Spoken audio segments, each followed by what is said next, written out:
Start. మాది దేవరపల్లి మండలం గుల్లపల్లి గ్రామం. ఈ మా గ్రామంలో పంచాయతీరాజ్ డిపార్ట్మెంట్ వారు ఈ కల్వర్ట్ కట్టిరు. ఇది కట్టక ముందుకు నీళ్లు ఇట్లా పడి వేరే గ్రామంలో ఉన్న ఒక చెరువులోకి నీళ్లు వెళ్ళేది.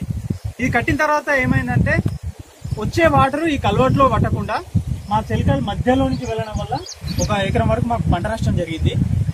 సో ఈ కల్వర్ట్ ను తీసేసి దీని ప్లేస్ లో ఇంకేదైనా స్లోప్ లాంటిది కట్టాలి, లేకపోతే దీన్ని వదిలేయాలి.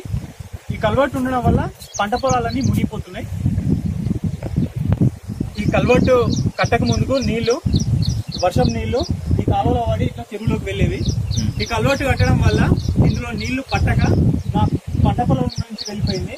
పంట పొలంలో దాదాపు 1 ఎకరం వరకు ఇసుక మేట వేసింది. దాని నష్టం అంచనా సుమారుగా 60 నుంచి 70 వేల రూపాయల వరకు ఉంటుంది. కాబట్టి ఇక్కడ నుంచి ఈ కల్వర్ట్ ను తీసేపిస్తే మా పంట పొలాలు మునగకుండా ఉంటాయి. మాకు అదే విధంగా జరిగిన నష్టపరిహారాన్ని సంబంధిత డిపార్ట్మెంట్ నుంచి ఇప్పించగలరు. మా చెలిక మునిగిపోయేసరికి మేము సొంతగా ఒక జేసీబీ పెట్టుకొని మేమే కాలువ తీసుకొని ఇలా మట్టి పోసుకున్నాం, తాత్కాలికంగా ఏర్పాటు చేసుకున్నాం, అంతే ఇది. సో ఈ కల్వర్ట్ కనుక తీసేసినట్లయితే మాకు పంట పొలాలు మునగకుండా ఉంటాయి.